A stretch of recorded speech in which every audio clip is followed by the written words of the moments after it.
صدق الله المولانا العظيم وصدق رسوله النبي الكريم ونحن على ذلك من الشاهدين والشاكرين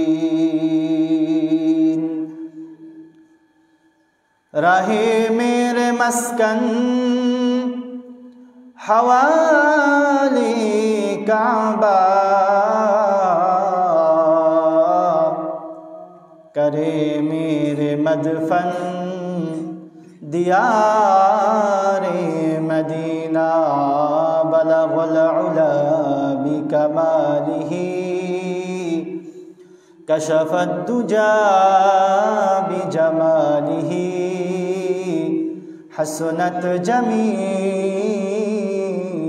खिसालिही सल्लू अलैहि व आलिहि। সবাই মুহাম্মদের সাথে দুরূদ ইব্রাহিম পড়ি। আল্লাহুম্মা সাল্লি আলা মুহাম্মাদিন ওয়া আলা আলি মুহাম্মাদ কামা সাল্লাইতা আলা ইব্রাহিম ওয়া আলা আলি ইব্রাহিম ইন্নাকা হামিদুম মাজিদ।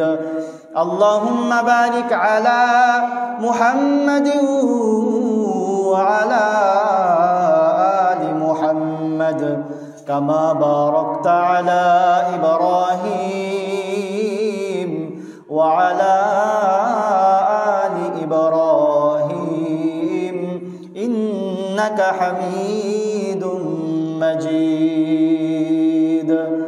সাল্লাল্লাহু আলাইহি ওয়াসাল্লাম। আলহামদুলিল্লাহ, আল্লাহ রব্বুল ইজ্জতের দরবারে অসংখ্য অগণিত শুকরিয়া যে মহান রব আমাদেরকে বিগত জুমা থেকে জুমা পর্যন্ত সুস্থ রেখেছেন। পাশাপাশি সপ্তাহের শ্রেষ্ঠতম দিন পবিত্র জুমার দিনে পৃথিবীর মধ্যে সবচেয়ে পবিত্রতম জায়গা মসজিদের মধ্যে আগে আগে আসার বসার এবং কোরআন ও সুন্নাহর আলোকে কিছু কথা বলার এবং শোনার তৌফিক দিয়েছেন। এই জন্য সবাই কালিমাতুশ শুকর আদায় করি আলহামদুলিল্লাহ। আল্লাহ সুবহানাহু ওয়া তাআলা বিভিন্ন নবীদেরকে বিভিন্ন রাসূলদেরকে উনার উম্মতদেরকে শিক্ষা দেওয়ার জন্য উনার উম্মতরা যাতে আল্লাহ এবং আল্লাহর নবীকে বিশ্বাস করে এই জন্য বিশেষ কিছু মুজিজা দান করেছিলেন প্রত্যেকটা নবীকেই। প্রত্যেকটা নবীরই বিশেষ কিছু মুজিজা ছিল। যেমন আল্লাহ সুবহানাহু ওয়া তাআলা ইব্রাহিম আলাইহিস সালাতু ওয়াস সালামকে আমরা দেখি যখন নমরুদ তাকে অগ্নিকুণ্ডের মধ্যে নিক্ষেপ করেছিল তখন ইব্রাহিম আলাইহিস সালামের কিছু হয়েছিল? কিছুই হয় নাই। এটা ইব্রাহিম আলাইহিস সালামের একটা মুজিজা ছিল। ঠিক তেমনিভাবে মুসা আলাইহিস সালাম, ওনারও মুজিজা ছিল। ওনার হাতে কি ছিল? একটা লাঠি থাকতো সবসময়। এই লাঠিটা ওনার শ্বশুর শুআইব আলাইহিস সালাতু ওয়াস সালাম ওনাকে দিয়েছিলেন। আর শুআইব আলাইহিস সালাম এটা জান্নাত থেকে হাদিয়া পেয়েছিলেন। এটা ছিল ওনার মুজিজা। উনি যখন এই লাঠিটাকে ছেড়ে দিতেন তখন এটা সাপে পরিণত হয়ে যাইত। এমনিভাবে প্রত্যেকটা নবীকেই আল্লাহ সুবহানাহু ওয়া তাআলা বিশেষ কিছু আকর্ষণ দিয়েছেন, যে আকর্ষণের মাধ্যমে উম্মতরা বিশ্বাস করতে বাধ্য হয়েছে যে উনি সত্য নবী। ওনার দাওয়াতটা সহি দাওয়াত। এরই ধারাবাহিকতায় আমাদের নবী করিম সাল্লাল্লাহু আলাইহি ওয়াসাল্লামকে অনেক মুজিজা দেওয়া হয়েছে। যেমন হাতের আঙ্গুলের ইশারায় চন্দ্রকে দ্বিখণ্ডিত করেছেন। হাতের মধ্যে থাকা পাথর আল্লাহ রসুলের পক্ষে সাক্ষ্য দিয়েছেন। এছাড়াও অসংখ্য অগণিত মুজিজা। এর মধ্যে একটা মুজিজা হচ্ছে কোরআন। কিয়ামত পর্যন্ত এই কোরআনের মধ্যে কেউ ভুল ধরতে পারে না, ভুল ধরতে পারবেও না। এটাও আল্লাহ তাআলার পক্ষ থেকে রাসূলের জন্য একটা মুজিজা। আর আজকে আমরা যে মুজিজাটা নিয়ে আলোচনা করব, এই মুজিজাটা অন্য কোনো নবীদেরকে দেয়া হয় নাই। এমনকি এই মুজিজার মাধ্যমে রাসূলের পবিত্র জীবনটা আরো দামি হয়ে গিয়েছিল। এই মুজিজার নাম হচ্ছে ইসরা এবং মেরাজ। এই মেরাজের মুজিজা অর্থাৎ আল্লাহ তাআলার পক্ষ থেকে সরাসরি আহ্বান আসছে যে আমার রসুল আমার কাছে চলে আসুন। এই মুজিজা আর কাউকে দেওয়া হয় নাই। এটা হচ্ছে আমাদের নবী সাল্লাল্লাহু আলাইহি ওয়াসাল্লামের একটা বিশেষ মুজিজা। তো আজকে আমরা ইনশাআল্লাহ এই ইসরা এবং মেরাজ এর বরকতময় সফর, এই সফর সম্পর্কে সংক্ষিপ্ত কিছু আলোচনা করার চেষ্টা করব এবং ইসরা এবং মেরাজ থেকে আমাদের শিক্ষা কি এই বিষয়ে ইনশাআল্লাহ আলোকপাত করার চেষ্টা করব। আমা তৌফিকি ইল্লা বিল্লাহ। এই ইসরা এবং মেরাজ, ইসরা কাকে বলে আর মেরাজ কাকে বলে? ইসরা বলা হয়, আমরা জানি নবী সাল্লাল্লাহু আলাইহি ওয়াসাল্লাম মক্কার মধ্যে অবস্থান করতেছিলেন। মক্কা থেকে রাসূল করিম সাল্লাল্লাহু আলাইহি ওয়াসাল্লামকে বাইতুল মাকদিস পর্যন্ত যেই সফরটা হয়েছিল এটাকে বলা হয় ইসরা। অনেকে মনে করে পুরাটাই হচ্ছে মেরাজ, বাস্তবতা এমন না। একটা হচ্ছে ইসরা আর একটা হচ্ছে মেরাজ। ইসরা বলা হয় নৈশকালীন ভ্রমণ, অর্থাৎ রাত্রকালীন ভ্রমণ। তো রাসূল করিম সাল্লাল্লাহু আলাইহি ওয়াসাল্লাম এর ইসরা বলা হয়, এর পারিভাষিক অর্থ হচ্ছে সাইরুহু সাল্লাল্লাহু আলাইহি ওয়াসাল্লাম মিনাল মসজিদিল হারাম ইলাল মসজিদিল আকসা। অর্থাৎ রাত্রিবেলায় জিবরাইল আলাইহিস সালাতু ওয়াস সালাম যখন আসলেন তখন রাসূল সাল্লাল্লাহু আলাইহি ওয়াসাল্লাম মসজিদুল হারাম থেকে নিয়ে মসজিদুল আকসা পর্যন্ত, ফিলিস্তিনের আকসা পর্যন্ত যেই সফরটা ছিল এটাকে বলা হয় ইসরা। আর মেরাজ বলা হয় উরুজ মাদ্দা থেকে, অর্থাৎ ঊর্ধ্বলোকে গমন। এরপরে বাইতুল মাকদিস থেকে আল্লাহ তাআলা রাসূল করিম সাল্লাল্লাহু আলাইহি ওয়াসাল্লামকে উপরে নিয়ে গিয়েছিলেন, ওইটাকে বলা হয় মেরাজ। অর্থাৎ সুউদুহু সাল্লাল্লাহু আলাইহি ওয়াসাল্লাম মিনাল মসজিদিল আকসা ইলা সামাই ওয়া কানা ফিল ইয়াকযা। অর্থাৎ রাসূল করিম সাল্লাল্লাহু আলাইহি ওয়াসাল্লামকে সশরীরে জাগ্রত অবস্থায় আল্লাহ তাআলা বাইতুল মাকদিস থেকে যে একদম আসমান পর্যন্ত নিয়ে গিয়েছিলেন এটাকে বলা হয় উরুজ, মেরাজ। এই ইসরা এবং মেরাজ একটা বরকতময় সফর। এখন এই ইসরা এবং মেরাজ কোন বছর হয়েছে, কত তারিখে হয়েছে, কোন মাসে হয়েছে, এইগুলার কোনো নির্ধারিত কোনো তারিখ নির্দিষ্টভাবে উল্লেখ নাই। এবং এই নির্দিষ্টভাবে উল্লেখ না থাকার পিছনে আরেকটা কারণ হচ্ছে যে এই মেরাজের কারণে, এই মেরাজের রাত্রিতে বিশেষ কোনো ইবাদত আল্লাহ সুবহানাহু ওয়া তাআলা রাখেন নাই। যদিও আমাদের সমাজে মেরাজ কেন্দ্রিক অনেক ধরনের আমল চালু আছে, এগুলো একটাও কোরআন হাদিসের সমর্থিত নয়। মেরাজ থেকে আমাদের অনেক কিছু শিক্ষার রয়েছে, কিন্তু এই মেরাজকে কেন্দ্র করে, মেরাজের কোনো একটা দিন নির্ধারণ করে যে এই দিনে মেরাজ হয়েছে, এটাকে নির্ধারণ করে কোনো একটা বিশেষ আমল রয়েছে, এটা কোনো কোরআন হাদিস দ্বারা সমর্থিত নয়। এই জন্য এই মেরাজের বিশেষ করে কোনো বছর, বিশেষ করে কোনো তারিখ নির্ধারিত ইতিহাসের মধ্যে নির্ধারিতভাবে পাওয়া যায় না। ইখতিলাফযুক্ত, মতানৈক্যযুক্ত অনেক তারিখ রয়েছে। তবে ইমাম নববী রহমাতুল্লাহ আলাইহি অনেক দৃঢ়তার সাথে বলেন যে মেরাজটা হয়েছিল এই রজব মাসে। এই জন্য উলামায়ে কেরাম এই রজব মাসে মেরাজের আলোচনা করে থাকেন। যদিও এই মেরাজের সম্পর্ক কিনা এই রজব মাসের সাথে সম্পৃক্ত না, মেরাজের শিক্ষা শুধুমাত্র রজব মাসের সাথে সম্পৃক্ত না, মেরাজের শিক্ষাটা একজন মুমিন জীবনে প্রত্যেকটা সেক্টরে, প্রত্যেকটা পদে পদে মেরাজের শিক্ষা রয়েছে।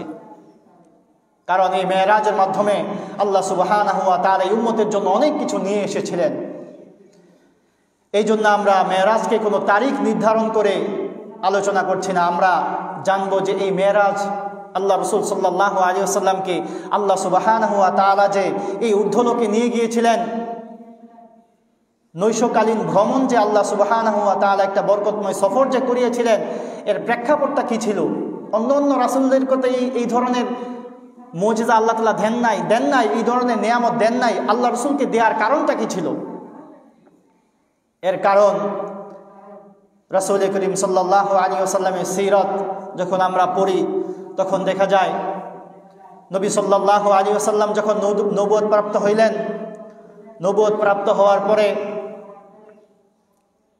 যখন রাসূল করিম সাল্লাল্লাহু আলাইহি ওয়াসাল্লামের কাছে জিবরাইল আলাইহিস সালাম একের পর এক ওহী নিয়ে আসছিলেন, একের পর এক বিধিবিধান নিয়ে আসছিলেন।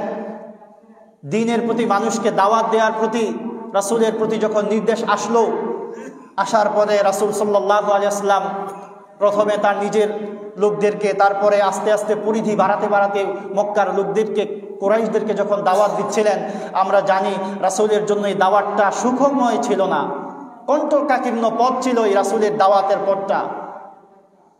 রাসূল অবর্ণনীয় নির্যাতন এই দাওয়াতের পথে সহ্য করেছেন, অনেক কষ্ট সহ্য করেছেন। এই দাওয়াতের কাজ করতে গিয়ে রাসূল সাল্লাল্লাহু আলাইহি ওয়াসাল্লামকে এবং রাসূল সাল্লাল্লাহু আলাইহি ওয়াসাল্লামের সাথে যারা সাহাবায়ে কেরাম রাদিয়াল্লাহু তাআলা আনহু ছিল, কুরাইশরা তাদের প্রতি নির্যাতন এমন পর্যায়ে পৌঁছে গিয়েছিল যে রাসূল সহ রাসূলের সাথে যারা সাহাবায়ে কেরাম ছিল তাদেরকে হত্যার ষড়যন্ত্র পর্যন্ত করেছিল। এই দাওয়াতের পথটা এত মসৃণ ছিল না, এই মসৃণ পথ ছিল না দাওয়াতের পথটা।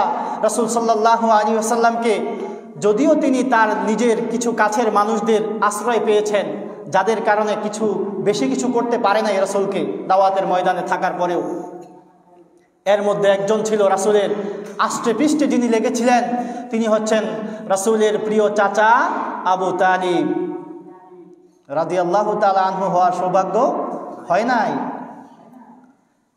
এই আবু তালিব রাসূলের চাচা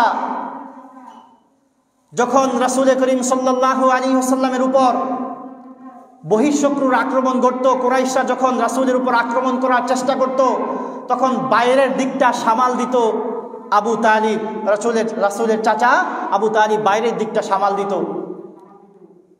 ঠিক তেমনিভাবে যখন ব্যথিত মন নিয়ে রাসূল করিম সাল্লাল্লাহু আলাইহি ওয়াসাল্লাম কুরাইশদের অকথ্য গালিগালাজ, অকথ্য ধরনের কথা ভাষ্য শুনে রাসূল যখন ঘরে আসতেন, ঘরে তার আশ্রয় ছিল খাদিজা রাদিয়াল্লাহু তাআলা আনহা।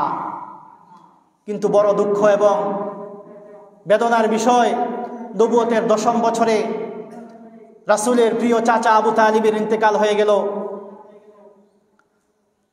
বাইরের যে শত্রুর আক্রমণ ছিল, শত্রুর আক্রমণ থেকে রাসূলের চাচা আবু তালেব তাকে রক্ষা করত। ঠিক একই বছর কিছুদিন পরেই রাসূলের প্রিয়তমা স্ত্রী খাদিজা রাদিয়াল্লাহু তাআলা আনহারও ইন্তেকাল হয়ে গেল। রাসূল সাল্লাল্লাহু আলাইহি ওয়াসাল্লাম যেই দুইটা মানুষের কাছে সবচেয়ে বেশি আশ্রয় পাইতেন, এই দুইটা মানুষ একই বছরে মারা গেল।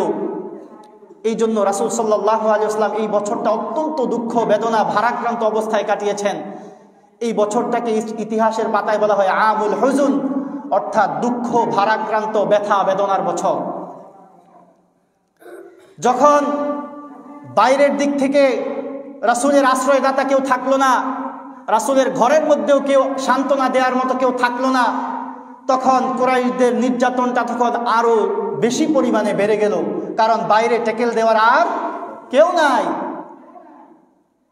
তখন রাসূল করিম সাল্লাল্লাহু আলাইহি ওয়াসাল্লাম চিন্তা করলেন যে মক্কার মধ্যে আর দাওয়াতের কার্যক্রম পরিচালনা করা কোনোভাবেই সম্ভব হচ্ছে না। তখন রাসূল করিম সাল্লাল্লাহু আলাইহি ওয়াসাল্লাম চিন্তা করলেন, আমার নানার বাড়ি তায়েফের দিকে যাই। কারণ তায়েফ ছিল তৎকালীন সময়ে আরবের মধ্যে দ্বিতীয় সর্ববৃহত্তম শহর, এবং রাসূলের আশা ছিল যে তায়েফের মধ্যে আমার শৈশবকাল কেটেছে। কার ঘরে? হালিমাতুস সাদিয়া, রাসূলের দুধমা হালিমা সাদিয়ার ঘরে রাসূল করিম সাল্লাল্লাহু আলাইহি ওয়াসাল্লামের শৈশব কেটেছে। রাসূল সাল্লাল্লাহু আলাইহি ওয়াসাল্লাম যখন দেখলেন যে মক্কার মানুষরা আমাকে আর দাওয়াতের কাজ করতে দিচ্ছে না, এবং আমাকে এতদিন যারা টেকেল দিয়েছিল, আমাকে এতদিন যারা প্রটোকল দিয়েছিল, তারাও আর দুনিয়াতে নাই, তখন রাসূল সাল্লাল্লাহু আলাইহি ওয়াসাল্লাম যায়েদ ইবনে হারেসা, যায়েদ রাদিয়াল্লাহু তাআলা আনহুকে নিয়ে তায়েফের দিকে রওনা হলেন, বড় আশা নিয়ে যে ওই জায়গার মানুষরা আমার দাওয়াতটা খুব ভালোভাবে গ্রহণ করবে। কিন্তু দুঃখের বিষয়, রাসূল করিম সাল্লাল্লাহু আলাইহি ওয়াসাল্লাম যখন তায়েফে গেলেন, তায়েফবাসীকে কোরআন হাদিসের আলোচনা, রাসূলের ওহীর আলোচনা যখন শোনাচ্ছিলেন, ইসলামের সুমহান বাণী যখন তাদেরকে শোনাচ্ছিলেন, তারা তো গ্রহণ করেই নাই, বরং রাসূল সাল্লাল্লাহু আলাইহি ওয়াসাল্লামকে পাগল আখ্যায়িত করে উচ্ছৃঙ্খল ছেলে মেয়েদেরকে রাসূলের পিছনে লেলিয়ে দিল যে তোমরা এই পাগলকে পাথর মারতে মারতে তায়েফ থেকে ছাড়া করো। রাসূলের কি দুঃখ! যে বছর রাসূল করিম সাল্লাল্লাহু আলাইহি ওয়াসাল্লামের প্রিয় দুইজন মানুষ দুনিয়া থেকে বিদায় নিল, সেই একই বছর রাসূল সাল্লাল্লাহু আলাইহি ওয়াসাল্লাম বুক ভরা আশা নিয়ে তায়েফের ময়দানে গিয়েছিলেন যে আমার ইসলামের দাওয়াতটা আমি তায়েফের মধ্যে গিয়ে দেওয়ার চেষ্টা করি। কিন্তু তায়েফের মধ্যে গিয়ে এত পরিমাণ কষ্ট ব্যথায় রাসূল করিম সাল্লাল্লাহু আলাইহি ওয়াসাল্লাম পড়েছেন, ইতিহাসের মধ্যে আছে রাসূল করিম সাল্লাল্লাহু আলাইহি ওয়াসাল্লামকে এমন ভাবে বৃষ্টির মতো পাথর বর্ষণ করছিল যে রাসূল করিম সাল্লাল্লাহু আলাইহি ওয়াসাল্লামের সারা শরীর রক্তে রঞ্জিত হয়ে গিয়েছিল। রাসূলের পায়ে যে খরম ছিল, খরম মুবারক রক্তের মাধ্যমে রঞ্জিত হয়ে পায়ের সাথে লেগে গিয়েছিল। রাসূল করিম সাল্লাল্লাহু আলাইহি ওয়াসাল্লামের সাথী যায়েদ রাদিয়াল্লাহু তাআলা আনহু ঢাল স্বরূপ রাসূলের একবার ডানে যান, একবার বামে যান, একবার সামনে যান, একবার পিছনে যান। যায়েদ রাদিয়াল্লাহু তাআলা আনহুর শরীরও ক্ষত বিক্ষত হয়ে গেছে। রাসূল সাল্লাল্লাহু আলাইহি ওয়াসাল্লাম যখনই ব্যথা বেদনায় বসে যাইতেন, তখনই ওই সমস্ত দুষ্ট পোলাপান আবার রাসূলকে ধইরা দাঁড় করাইতো, বলতো তুমি হাঁটো, চলে যাও, তোমাকে আর পাথর মারবো না। যখন রাসূল দাঁড়াইতেন আবার পাথর মারত। রাসূল করিম সাল্লাল্লাহু আলাইহি ওয়াসাল্লাম এতটা কষ্ট, এতটা ব্যথা পেয়েছিলেন। রাসূল করিম সাল্লাল্লাহু আলাইহি ওয়াসাল্লাম তখন সাইবা এবং উতবা ইবনে রবিয়ার বাগানে গিয়ে আশ্রয় নিলেন। আশ্রয় নেওয়ার পর আল্লাহ রাসূল সাল্লাল্লাহু আলাইহি ওয়াসাল্লাম দুঃখ ভারাক্রান্ত মনে তখন ইতিহাসে স্বর্ণাক্ষরে লিখে রাখার মতো রাসূল করিম সাল্লাল্লাহু আলাইহি ওয়াসাল্লাম একটা দোয়া করেছিলেন। এই দোয়াটাকে বলা হয় দুআউল মুস্তাদআফিন, অর্থাৎ অসহায়ের দোয়া। রাসূল করিম সাল্লাল্লাহু আলাইহি ওয়াসাল্লাম আল্লাহর কাছে ডাক দিয়ে বলছেন, আল্লাহুম্মা আশকু ইলাইকা দুআফা কুওয়াতি, হে আল্লাহ, আমি আপনার কাছে আমার দুর্বলতার, আমার অসহায়ত্বের অভিযোগ জানাচ্ছি। আমার দাওয়াতের ময়দানে আমার কৌশল অবলম্বনের ব্যাপারে আমি যে দুর্বল, এই দুর্বলতার অভিযোগ আমি আপনার কাছে জানাচ্ছি। এই যে মানুষরা আমাকে নির্যাতন নিপীড়ন করছে, এইগুলার কোনো কিছুরই আমি ভ্রুক্ষেপ করি না যদি আপনি আমার প্রতি সন্তুষ্ট থাকেন। ফালা উবালি শাইআন, হে আল্লাহ, আমি এই মানুষরা আমার প্রতি নির্যাতন নিপীড়ন করছে, আমাকে পাথর নিক্ষেপ করছে, এই কোনো কিছুরই আমি পরোয়া করি না যদি আপনি আমার প্রতি রাজি খুশি থাকেন। আল্লাহ রাসূল এতটা ব্যথিত হয়েছেন। এই ব্যথা বেদনার পরে রাসূল সাল্লাল্লাহু আলাইহি ওয়াসাল্লাম অত্যন্ত মর্মাহত ছিলেন। একদিক থেকে রাসূলের প্রিয় দুইজন মানুষ নাই, অপর দিক থেকে তায়েফে গিয়ে এই পরিমাণ নির্যাতন নিপীড়নের শিকার আল্লাহ রাসূল হয়েছেন। তখন আল্লাহ সুবহানাহু ওয়া তাআলা তার প্রিয় হাবিব সাল্লাল্লাহু আলাইহি ওয়াসাল্লামকে এই ব্যথা বেদনা দুঃখ থেকে একটু লাঘব করার জন্য রাসূল করিম সাল্লাল্লাহু আলাইহি ওয়াসাল্লামকে এই মেরাজের ব্যবস্থা করেছিলেন। একদিকে আবু তালেব, চাচা আবু তালেব নাই, অপরদিকে প্রিয় স্ত্রী খাদিজা রাদিয়াল্লাহু তাআলা আনহা নাই। তায়েফের ময়দানে অবর্ণনীয় নির্যাতন সহ্য করার পরে রাসূল সাল্লাল্লাহু আলাইহি ওয়াসাল্লামকে মক্কায় আসতে দিচ্ছিল না কাফেররা। অনেক কষ্টে মুতঈম বিন জুবায়ের আল্লাহ রাসূলকে আশ্রয় দিয়ে মক্কার মধ্যে স্থান দিলেন। তখন রাসূল সাল্লাল্লাহু আলাইহি ওয়াসাল্লাম দিশেহারা, মনোবল হারা। ঠিক তখনই আল্লাহ রাসূল সাল্লাল্লাহু আলাইহি ওয়াসাল্লামকে দাওয়াতের ময়দানে আবারও উজ্জীবিত করার জন্য, রাসূলের মনোবলকে আবারও চাঙ্গা করার জন্য এবং এই সমস্ত কাফের বেঈমান মুশরিক যারা আল্লাহ রাসূলকে কষ্ট দিচ্ছে তাদের কি পরিমাণ নির্যাতন নিপীড়ন হবে কাল কিয়ামতের ময়দানে, হাসরের মাঠে, জাহান্নামের মধ্যে, এই সমস্ত বিষয়গুলো অবলোকন করানোর জন্য হাবিব সাল্লাল্লাহু আলাইহি ওয়াসাল্লামকে আল্লাহ তাআলার পক্ষ থেকে বিশেষ দাওয়াত আসলো যে আপনি আমার কাছে চলে আসুন। এই হচ্ছে রাসূল করিম সাল্লাল্লাহু আলাইহি ওয়াসাল্লামের ইসরা এবং মেরাজের প্রেক্ষাপট। এই প্রেক্ষাপটেই আল্লাহ সুবহানাহু ওয়া তাআলা রাসূলকে ইসরা এবং মেরাজ করিয়েছেন। হ্যাঁ, আজকে আমরা দাওয়াতের ময়দানে কষ্ট করতে রাজি না। কবি খুব সুন্দর করে বলেন, সুন্নাত নাই শুধু দাওয়াতের মেহমান, সুন্নাত নাই শুধু খাওয়া শেষে মধুপান, আরো কিছু সুন্নাত আছে তুমি জানো কি, জানলেও জীবনে কখনো তা মানো কি? সুন্নত শুধু দাওয়াত খাওয়া নয়, সুন্নত শুধু খাবার শেষে মিষ্টি পান করা নয়, সুন্নত নয় শুধু মাজলুম সহায়ক, সুন্নত প্রয়োজনে উহুদের ময়দান। উহুদের ময়দানে রাসূল সাল্লাল্লাহু আলাইহি ওয়াসাল্লাম মাইরও খেয়েছেন। সুন্নত শুধু এটা নয় যে আপনি শুধু মিষ্টি মিষ্টি কথা বলে মানুষকে দাওয়াত দিবেন, এটা সুন্নত নয়। আপনি দাওয়াত দিতে গেলে আপনার উপর যদি গালিগালাজ না আসে, আপনার উপর যদি মায়ের না আসে, তাহলে বুঝতে হবে আপনার দাওয়াতের সাথে রাসূলের দাওয়াতের কোনো ধরনের সম্পর্ক নাই। আপনি সঠিক ইসলামের দাওয়াত দিলে আপনার মায়ের হবে, জেল জুলুম হবে, এছাড়া আপনার কোনো বিকল্প নাই। নমনীয় দাওয়াত আল্লাহ রসুল সাল্লাল্লাহু আলাইহি ওয়াসাল্লাম সবসময় দেন নাই। উহুদের ময়দানে আল্লাহ রসুল সাল্লাল্লাহু আলাইহি ওয়াসাল্লাম তরবারি হাতে নিয়েছিলেন, ঠিক তেমনিভাবে তায়েফের ময়দানে কি অবর্ণনীয় নির্যাতন সহ্য করেছিলেন, পাথরের আঘাতে জর্জরিত হয়েছিলেন। সুতরাং সব সময় নমনীয় দাওয়াতে চলে না, কোনো সময় কঠোর হতে হয়। এই জন্য শুধুমাত্র মিষ্টি মিষ্টি সুন্নত অবলম্বন করলাম, বাকিগুলাকে ছেড়ে দিলাম, তাহলে আমি রাসূলের পরিপূর্ণ আদর্শকে মানতে পারলাম না। রাসূলের আদর্শ এটা নয়।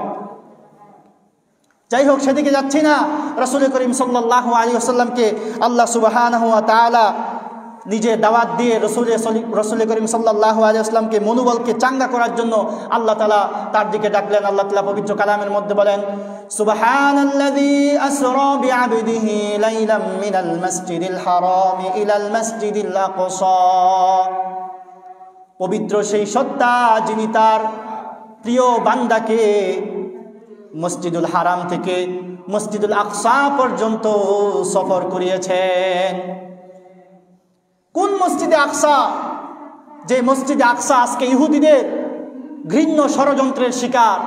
আল্লাহ সুবহানাহু ওয়া তাআলা বলেন, বারাকনা হাওলাহু, আমি এই মসজিদে হারাম, মসজিদে আকসার চতুর্পাশকে আমি বরকতময় করেছি।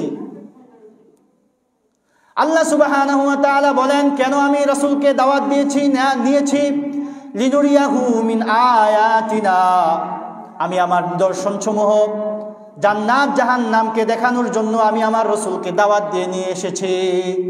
ইন্নাহু হুয়াস সামিউল বাসীর, আল্লাহ তাআলা হচ্ছেন সবচেয়ে বেশি শ্রবণকারী এবং আল্লাহ তাআলা সবকিছু প্রত্যক্ষদর্শী। আল্লাহ রসুল সাল্লাল্লাহু আলাইহি ওয়াসাল্লামকে রাসূল করিম সাল্লাল্লাহু আলাইহি ওয়াসাল্লামকে মেরাজের মধ্যে নিয়ে গেলেন। মেরাজের আলোচনা আপনারা সবাই জানেন। রাসূল করিম সাল্লাল্লাহু আলাইহি ওয়াসাল্লাম হাতিমে, সংক্ষেপে বলতেছি, হাতিমে কাবার মধ্যে শোয়া ছিলেন। জিবরাইল আলাইহিস সালাতু ওয়াস সালাম আসলেন। আয়েশা রাসূল করিম সাল্লাল্লাহু আলাইহি ওয়াসাল্লামকে কাবাতে নিয়ে গেলেন। কাবা চত্বরে নিয়ে যাওয়ার পর রাসূল করিম সাল্লাল্লাহু আলাইহি ওয়াসাল্লামকে ওপেন হার্ট সার্জারি করলেন, যেটাকে বলা হয় বক্ষ বিদীর্ণ। ওই বক্ষ বিদীর্ণ করে রাসূল করিম সাল্লাল্লাহু আলাইহি ওয়াসাল্লাম এর আত্মাটাকে জমজমের পানি দ্বারা ধৌত করলেন, আবার প্রতিস্থাপন করলেন। আমরা জানি ছোটবেলাও আল্লাহ রসুলের এটা একবার হয়েছিল। অতঃপর ওই জায়গা থেকে বোরাকের মাধ্যমে রাসূল করিম সাল্লাল্লাহু আলাইহি ওয়াসাল্লামকে বাইতুল মাকদিসের মধ্যে নিয়ে যাওয়া হলো। রাসূল, সংক্ষেপে বলতেছি, রাসূল করিম সাল্লাল্লাহু আলাইহি ওয়াসাল্লামকে বাইতুল মাকদিসে যাওয়ার পর রাসূল করিম সাল্লাল্লাহু আলাইহি ওয়াসাল্লামের বাহন সওয়ারি বোরাককে বাইতুল মাকদিসের দরজার পাশে একটা পাথরের মধ্যে পাথর ছিদ্র করে জিবরাইল আলাইহিস সালাম বাঁধলেন। বাঁধার পর এর মধ্যেই 2 রাকাত নামাজ আদায় করলেন সমস্ত আম্বিয়া কেরামদেরকে নিয়ে। ঘটনা সবাই জানেন। অতঃপর নামাজের পরে রাসূলের কাছে জিবরাইল আলাইহিস সালাম 2টা পেয়ালা নিয়ে আসলেন। একটা পেয়ালা হচ্ছে শরাবের, আরেকটা পেয়ালা হচ্ছে দুধের। তখন রাসূল সাল্লাল্লাহু আলাইহি ওয়াসাল্লামের সামনে দুটোটা পেয়ালাই ধরলেন। তখন বললেন, আপনি এখান থেকে যে কোনো একটা সিলেক্ট করেন। তখন রাসূল করিম সাল্লাল্লাহু আলাইহি ওয়াসাল্লাম দুধের পেয়ালাকে গ্রহণ করেছিলেন। জিবরাইল আলাইহিস সালাম তখন বলেছিলেন, আসবতা ইয়া রাসূলুল্লাহ, হে রাসূল, আপনি সঠিকটা গ্রহণ করেছেন। কেননা আপনি যদি আজকে শরাবের পেয়ালা, যদিও জায়েজ ছিল আপনার গ্রহণ করা, যদি গ্রহণ করতেন তাহলে আপনার উম্মতরা গোমরাহি এবং ভ্রষ্টতার মধ্যে নিপতিত হইত। এরপরে রাসূল করিম সাল্লাল্লাহু আলাইহি ওয়াসাল্লামের ঊর্ধ্বলোকে ভ্রমণ শুরু হয়। রাসূল করিম সাল্লাল্লাহু আলাইহি ওয়াসাল্লামকে যখন জিবরাইল আলাইহিস সালাম প্রথম আসমানের মধ্যে কাছাকাছি গেলেন, তখন প্রথম আসমানের মধ্যে ফেরেশতার যারা ছিল তারা জিজ্ঞেস করলো, মান হাদা? তখন বলল, আনা জিবরিল, আমি হচ্ছি জিবরিল। বলছে ওমান মাআক, তোমার সাথে কে আছে? বলছে মাই মুহাম্মাদুর রাসূলুল্লাহ সাল্লাল্লাহু আলাইহি ওয়াসাল্লাম। তখন ফেরেশতারা জিজ্ঞেস করলো উরসিলা ইলাই, তার কাছে কি দাওয়াত দেওয়া হয়েছে, তাকে কি আহ্বান করা হয়েছে এখানে? কারণ আহ্বান ছাড়া কেউ ঊর্ধ্বলোকে ভ্রমণ করতে পারে না। যখন জিবরাইল আলাইহিস সালাম বলেন নাম, তখন প্রথম আসমানের মধ্যে গেলেন। প্রথম আসমানে হযরত আদম আলাইহিস সালাতু ওয়াস সালামের সাথে সাক্ষাৎ ঘটল। হযরত আদম আলাইহিস সালাম রাসূল তো চিনেন না, রাসূল সাল্লাল্লাহু আলাইহি ওয়াসাল্লাম দেখলেন একটা লোক বসে আছে প্রথম আসমানের মধ্যে। এই লোকটা একবার ডান দিকে তাকায়, একবার বাম দিকে তাকায়। যখন তিনি ডান দিকে তাকান তখন মুখটা হাসিতে উৎফুল্ল হয়ে যায়, আবার যখন বাম দিকে তাকান তখন রাসূল সাল্লাল্লাহু আলাইহি ওয়াসাল্লাম ওই ব্যক্তিটা কেঁদে উঠেন। তখন জিবরাইল আলাইহিস সালাম বললেন হে জিবরাইল, আর রাসূল সাল্লাল্লাহু আলাইহি ওয়াসাল্লাম জিবরাইলকে জিজ্ঞেস করলেন হে জিবরাইল, এই লোকটা কে? তখন বলল হাদা আদম, তিনি হচ্ছেন আদি পিতা আদম আলাইহিস সালাতু ওয়াস সালাম। তখন বললেন উনি যে ডান দিকে তাকালে কাঁদে হাসেন, বাম দিকে তাকালে কাঁদেন, এটার রহস্যটা কি? তখন বললেন যে উনি যখন ডান দিকে তাকান, ডান দিকে যাদেরকে আপনি দেখতেছেন এরা হচ্ছে উনার সন্তান যারা জান্নাতি। এই জায়গার মধ্যে আমি আপনিও থাকতে পারি আল্লাহ তাআলা দয়া করলে। আর যখন বাম দিকে তাকান তখন তিনি কাঁদেন, কারণ হচ্ছে বাম দিকে যেই তাদেরকে দেখতেছেন এরা হচ্ছে উনার সন্তান, ওরা হচ্ছে জাহান্নামী। এই জন্য উনি যখন বাম দিকে তাকান তখন কাঁদেন, আর যখন ডান দিকে তাকান তখন হাসেন। তখন নবী সাল্লাল্লাহু আলাইহি ওয়াসাল্লাম বলেন আদম আলাইহিস সালাম আমাকে সংবর্ধনা জানালেন, মারহাবান বিন নবিয়্যি সালেহ, মারহাবান বিল ইবনি সালেহ, হে আমার সন্তান, হে আমার নেক সন্তান, তোমাকে মারহাবা, তোমাকে সুসংবাদ, এবং হে আমার নেক নবী, আপনাকে সুসংবাদ। আমরা জানি এরপরে রাসূল সাল্লাল্লাহু আলাইহি ওয়াসাল্লামকে নিয়ে হযরত জিবরাইল আলাইহিস সালাম দ্বিতীয় আসমানে গেছেন। দ্বিতীয় আসমানে যাওয়ার পরে একইভাবে দ্বিতীয় আসমানের মধ্যেও জিজ্ঞেস করা হয়েছে আপনার সাথে কে? তখন একইভাবে প্রশ্নোত্তর পর্ব শেষ করে দ্বিতীয় আসমানে গেলেন। দ্বিতীয় আসমানে রাসূলের সাথে সাক্ষাৎ হয়েছিল ঈসা এবং ইয়াহইয়া আলাইহিস সালাতু ওয়াস সালামের সাথে। এরপরে তৃতীয় আসমানে হযরত ইউসুফ আলাইহিস সালামের সাথে, এরপরে চতুর্থ আসমানে ইদ্রিস আলাইহিস সালামের সাথে, পঞ্চম আসমানে হারুন আলাইহিস সালামের সাথে, ষষ্ঠ আসমানে হযরত মূসা আলাইহিস সালাতু ওয়াস সালামের সাথে সাক্ষাৎ হলো। মূসা আলাইহিস সালামের কাহিনী জানেন, পরবর্তী অংশের মধ্যে আসতেছে। মূসা আলাইহিস সালাম যখন দেখলেন তখন উনিও রাসূলকে মারহাবা জানাইলেন, এবং রাসূল সাল্লাল্লাহু আলাইহি ওয়াসাল্লাম যখন বিদায় নিচ্ছিলেন তখন মূসা আলাইহিস সালাম কাঁদতেছিলেন। তখন জিবরাইল আলাইহিস সালামকে জিজ্ঞেস করলেন হে জিবরাইল, এই মূসা আলাইহিস সালাম কাঁদতেছেন কেন? তখন মূসা আলাইহিস সালাম জবাব দিলেন আমি কাঁদতেছি আকসারু মিম্মা ইয়াদখুলুনাল জান্নাতা হুয়া মিন উম্মতিহি ওয়ালাকিন হুয়া জাআ মিন বাদি। মূসা আলাইহিস সালাম বলতেছিলেন আমি কাঁদতেছি এই জন্য, আমি আসছি এই নবীর অনেক আগে, আর এই নবী আসছে আমার অনেক পরে, কিন্তু এই নবীর উম্মতরা সবচেয়ে বেশি জান্নাতি হবে। সুবহানাল্লাহ। এই জন্য আমি কাঁদতেছি যে আমার উম্মতের জন্য এই অফারটা নাই, এই নবীর জন্য এই অফারটা রয়েছে। গেলেন ষষ্ঠ আসমান অতিক্রম করে সপ্তম আসমানে গেলেন। সপ্তম আসমানে যাওয়ার পর দেখা হলো সাইয়্যিদুনা ইব্রাহিম আলাইহিস সালাতু ওয়াস সালামের সাথে। ইব্রাহিম আলাইহিস সালাতু ওয়াস সালাম ওনাকে মারহাবা জানাইলেন, শুকরিয়া জানালেন। জানানোর পর ইব্রাহিম আলাইহিস সালাম একটা সুসংবাদ দিলেন, ইয়া ইবনি সালেহ, হে আমার নেক সন্তান, তুমি একটা সুসংবাদ গ্রহণ করো। আকরি উম্মাতাকা আলাই মিন্নি সালাম, তুমি তোমার উম্মতকে আমার পক্ষ থেকে সালাম জানাইবা, এবং বলে দিবা যে জান্নাতের মাটি হচ্ছে পবিত্র, জান্নাতের পানি হচ্ছে সুমিষ্ট, এবং জান্নাতের গাছ হচ্ছে সুবহানাল্লাহি ওয়ালহামদুলিল্লাহি ওয়ালা ইলাহা ইল্লাল্লাহু আল্লাহু আকবার। অর্থাৎ এই দোয়াটা, এই জিকিরটা পড়া হচ্ছে জান্নাতে বৃক্ষরোপণ করার মতন। সুতরাং এই দোয়াটা আমরা বেশি বেশি পড়ার চেষ্টা করব। সুবহানাল্লাহি ওয়ালহামদুলিল্লাহি ওয়ালা ইলাহা ইল্লাল্লাহু আল্লাহু আকবার। ইব্রাহিম আলাইহিস সালাতু ওয়াস সালামের সাথে সাক্ষাৎ হওয়ার পরে রাসূল করিম সাল্লাল্লাহু আলাইহি ওয়াসাল্লাম বলেন, এরপরে আমাকে নিয়ে যাওয়া হলো সিদরাতুল মুনতাহা পর্যন্ত। এরপরে সিদরাতুল মুনতাহা থেকে আমাকে এমন এক জায়গায় নিয়ে যাওয়া হলো, আরও উপরে নিয়ে যাওয়া হলো, যেই জায়গার মধ্যে আমি কলমের মাধ্যমে যে আল্লাহ সুবহানাহু ওয়া তাআলা মানব জাতির রিজিক বন্টন করেন, কলমের মাধ্যমে আল্লাহ তাআলা মানব জাতির তাকদীর নির্ধারণ করেন, এই পৃথিবীতে যা কিছু হবে সব কিছু লেখালেখি হয়, ওই জায়গা পর্যন্ত গেলাম যেখান থেকে আমি কলমের আওয়াজ শুনতেছিলাম। যাই হোক, ওইদিকে আর যাচ্ছি না। রাসূল সাল্লাল্লাহু আলাইহি ওয়াসাল্লাম যখন মেরাজের রাত্রিতে গেলেন, হযরত আব্দুল্লাহ ইবনে মাসউদ রাদিয়াল্লাহু তাআলা আনহু বলেন, যে ফাউতিয়া রাসূলুল্লাহ সাল্লাল্লাহু আলাইহি ওয়াসাল্লাম সালাতান, আল্লাহ রাসূল সাল্লাল্লাহু আলাইহি ওয়াসাল্লামকে মেরাজের রাত্রিতে 3টা হাদিয়া দেওয়া হয়েছে। কয়টা হাদিয়া? 3টা হাদিয়া দেওয়া হয়েছিল। একটা হচ্ছে as-সালাওয়াতুল খামসু, কয় ওয়াক্ত নামাজ? 5 ওয়াক্ত নামাজ। মেরাজের রাত্রিতে 3টা হাদিয়া উম্মতের জন্য রাসূল সাল্লাল্লাহু আলাইহি ওয়াসাল্লাম নিয়ে আসছিলেন। মেরাজে কি কি ঘটছে, মেরাজের রাত্রিতে আল্লাহ রাসূলকে কিভাবে নিয়ে গিয়েছিলেন, মেরাজ কোন দিনে হয়েছে, এইগুলার মধ্যে কোনো বিশেষত্ব নাই, ওইগুলো আল্লাহ রসুলের সাথে খাস। কিন্তু আমাদের জন্য যেটা, সেটা হচ্ছে আল্লাহ রসুল সাল্লাল্লাহু আলাইহি ওয়াসাল্লাম আমাদের জন্য 3টা জিনিস নিয়ে আসছিলেন। সেটা হচ্ছে 1 নাম্বার হচ্ছে as-সালাওয়াতুল খামসু, 5 ওয়াক্ত নামাজ। আমরা জানি এই নামাজটা 5 ওয়াক্ত ছিল না, গত জুমায় বলেছিলাম এই নামাজটা কত ওয়াক্ত ছিল? 50 ওয়াক্ত।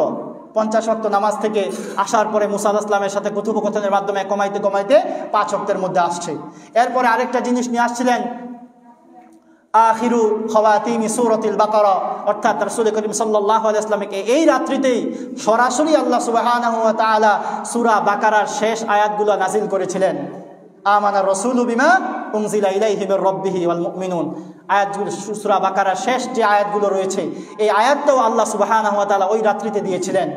এরপরে আরেকটা দিয়েছিলেন যে আপনার উম্মতের মধ্যে যারা শিরিক থেকে মুক্ত থাকবে তাদের জন্য চির ক্ষমার ঘোষণা, অর্থাৎ তারা চির নিশ্চিত জান্নাতি হবে যারা শিরিক থেকে মুক্ত থাকতে পারবে। এই 3টা জিনিস আল্লাহ সুবহানাহু ওয়া তাআলা রাসূল করিম সাল্লাল্লাহু আলাইহি ওয়াসাল্লামকে মেরাজের রাত্রিতে দিয়েছিলেন। এরপরে আল্লাহ তাআলা পবিত্র কালামের মধ্যে বলতেছেন লিনুরিয়াহু মিন আয়াতিনা, আমি আল্লাহ রাসূলকে বিভিন্ন নিদর্শন দেখিয়েছিলাম। সংক্ষেপে বলতেছি, নিদর্শনগুলোর মধ্যে আল্লাহ রাসূলকে যে নির্দিষ্ট ইন্না আতাইনাকা কাল কাউসার, আল্লাহ রাসূলকে কি দেওয়া হবে? কাউসার দেওয়া হবে, হাউজে কাউসার। আল্লাহ রসুল বলেন মেরাজের রাত্রিতে আমাকে ওই হাউজে কাউসার দেখানো হয়েছিল। এমনিভাবে আল্লাহ রসুল সাল্লাল্লাহু আলাইহি ওয়াসাল্লামকে জান্নাত জাহান্নাম দেখানো হয়েছিল। এমনিভাবে রাসূল করিম সাল্লাল্লাহু আলাইহি ওয়াসাল্লামকে 4টা বিশেষ নদী দেখানো হয়েছিল। এরপরে রাসূল সাল্লাল্লাহু আলাইহি ওয়াসাল্লামকে পবিত্র খুশবু দেখানো হয়েছিল। রাসূল করিম সাল্লাল্লাহু আলাইহি ওয়াসাল্লাম বললেন এই যে আমি খুশবুটা পাচ্ছি, এই খুশবুটা কিসের? তখন জিবরাইল আলাইহিস সালাম বললেন যে এই খুশবুটা হচ্ছে ফেরাউনের স্ত্রী, নাম ছিল কি? আসিয়া। ওনার একজন দাসী ছিল, ওই দাসী ফেরাউনের স্ত্রীর আগেই ইসলাম গ্রহণ করেছিল। ওই দাসী একদিন ফেরাউন স্ত্রীরে মাথা আঁচড়াচ্ছিল, মাথা আঁচড়ানোর সময় তার চিরুনিটা মাটিতে পড়ে গিয়েছিল। তখন তিনি বিসমিল্লাহ বলে চিরুনিটা উঠাইছিলেন। তখন ওই ব্যক্তি ওই মেয়ে বুঝতে পারছিল যে সে তো আমাদের ফেরাউনের প্রতি বিশ্বাস রাখে না, ফেরাউনকে খোদা হিসেবে মানে না, বিসমিল্লাহ বলছে সে অন্য একজনকে খোদা হিসেবে মানে। তখন ইতিহাসের মধ্যে আছে যে তখন ওই মহিলাকে, তার 3টা বাচ্চা ছিল, মেয়ে বাচ্চা, এই 3টা বাচ্চা সহ তাকে জ্বলন্ত আগুনের মধ্যে নিক্ষেপ করা হয়েছিল। বলতেছিল যে তুমি এখনো সময় আছে, তুমি কি করো? ফেরাউনকে খোদা হিসেবে মেনে নাও, তুমি যে খোদায় বিশ্বাস করো এই খোদাকে বাদ দিয়ে ফেরাউনকে খোদা হিসেবে মেনে নাও। তখন ওই মহিলা বলছিল না, আমি কখনোই মানবো না। তখন এই মহিলাকে মানানোর জন্য প্রথম তার সন্তানগুলোকে আগুনের মধ্যে নিক্ষেপ করছে যাতে মহিলা একটু নরম হয়। কিন্তু যখন মহিলা একটু ইতস্তত করতেছিল যে আগুনের মধ্যে ঝাঁপ দিবে কি দিবে না, তখন আগুনের মধ্য থেকে তার সন্তানরা বলতেছিল হে আমার মা, কি চিন্তা করতেছেন, এটাই হচ্ছে জান্নাত, আপনি চলে আসুন। তখন এই মহিলা ওই জায়গার মধ্যে ঝাঁপ দিয়েছিলেন। তো ওই যে এই মহিলা, তাদের যে একটা সুঘ্রাণ বের হয়েছিল, ওই সুঘ্রাণটা আল্লাহ রাসূল সাল্লাল্লাহু আলাইহি ওয়াসাল্লামকে জান্নাতের মধ্যে দিয়েছিলেন মেরাজের রাত্রিতে। এরপরে রাসূল সাল্লাল্লাহু আলাইহি ওয়াসাল্লামকে জাহান্নামের মধ্যে বিভিন্ন পাপের কারণে শাস্তি দেখিয়েছিলেন, গীবতকারীদের শাস্তি, ব্যভিচারীদের শাস্তি, সুদখোরদের শাস্তি, এই ধরনের বিভিন্ন শাস্তি আল্লাহ রাসূল সাল্লাল্লাহু আলাইহি ওয়াসাল্লামকে মেরাজের রাত্রিতে দেখিয়েছিলেন। যাই হোক, মেরাজের শিক্ষা হচ্ছে আল্লাহ রাসূল সাল্লাল্লাহু আলাইহি ওয়াসাল্লাম মেরাজে গিয়ে যে 3টা হাদিয়া উম্মতের জন্য এনেছিলেন, প্রথমটা হচ্ছে 5 ওয়াক্ত নামাজ, এরপর হচ্ছে সূরা বাকারার শেষ আয়াতগুলো, এগুলার মর্ম উপলব্ধি করা, মর্ম আমাদের অন্তরে ধারণ করা, এমনিভাবে শিরিক থেকে মুক্ত থাকা, সমস্ত ধরনের শিরিক থেকে মুক্ত থেকে যদি আমরা চলতে পারি তাহলে রাসূল করিম সাল্লাল্লাহু আলাইহি ওয়াসাল্লাম মেরাজের রাত্রি যে হাদিয়া নিয়ে আসলেন যে তাদের জন্য নিশ্চিত জান্নাত, সেই জান্নাতে আমরা যেতে পারবো। অতএব মেরাজ থেকে আমাদের শিক্ষা হচ্ছে কোনোভাবেই শিরিকের মধ্যে লিপ্ত হওয়া যাবে না এবং 5 ওয়াক্ত নামাজ সঠিকভাবে আদায় করতে হবে। এবং মেরাজের রাত্রিতে আরেকটা দোয়া, যেটা একটু আগে বললাম, ইব্রাহিম আলাইহিস সালাতু ওয়াস সালাম শিখিয়ে দিয়েছিলেন, সুবহানাল্লাহি ওয়ালহামদুলিল্লাহি ওয়ালা ইলাহা ইল্লাল্লাহু আল্লাহু আকবার, এই দোয়াটা বেশি বেশি পড়া এবং সমস্ত ধরনের গুনাহ থেকে বেঁচে থাকা। থাকা। আল্লাহ তাআলা আমাদের সবাইকে রাসূল করিম সাল্লাল্লাহু আলাইহি ওয়াসাল্লামের মেরাজ থেকে আনা এই উপহারগুলো নিজেদের জীবনে ধারণ করার তৌফিক দান করুক এবং রাসূল করিম সাল্লাল্লাহু আলাইহি ওয়াসাল্লাম দাওয়াতের ময়দানে যে কষ্ট নির্যাতন নিপীড়ন সহ্য করেছেন ঠিক ওইভাবে আমাদেরকেও দাওয়াতের ময়দানে অটল অবিচল থাকার তৌফিক দান করুক। কোনো ধরনের জেল জুলুম, কোনো ধরনের অত্যাচার নিপীড়ন যাতে আমাদেরকে সঠিক পথ থেকে ফেরাতে না পারে সেই দোয়া আমরা সবসময় করব। এবং ঠিক তেমনিভাবে যেই ভূমিটা রাসূল করিম সাল্লাল্লাহু আলাইহি ওয়াসাল্লাম সহ সমস্ত আম্বিয়াদের পুণ্যভূমি ছিল বাইতুল মাকদিস, সেই বাইতুল মাকদিসটা আজকে ইহুদিদের ষড়যন্ত্রে লিপ্ত। ওই বাইতুল মাকদিসটা যাতে আল্লাহ সুবহানাহু ওয়া তাআলা মুসলমানদেরকে আবার ফিরিয়ে দেন এই জন্য বেশি বেশি দোয়া করব। আল্লাহ তাআলা আমাদের সবাইকে যে কথাগুলো বললাম সেই কথাগুলোর উপর আমল করার তৌফিক দান করুক। ওয়া আখিরু দাওয়ানা আলহামদুলিল্লাহি রাব্বিল আলামিন। যারা 4 রাকাত সুন্নাত আদায় করেনি সুন্নাত আদায় করেনি।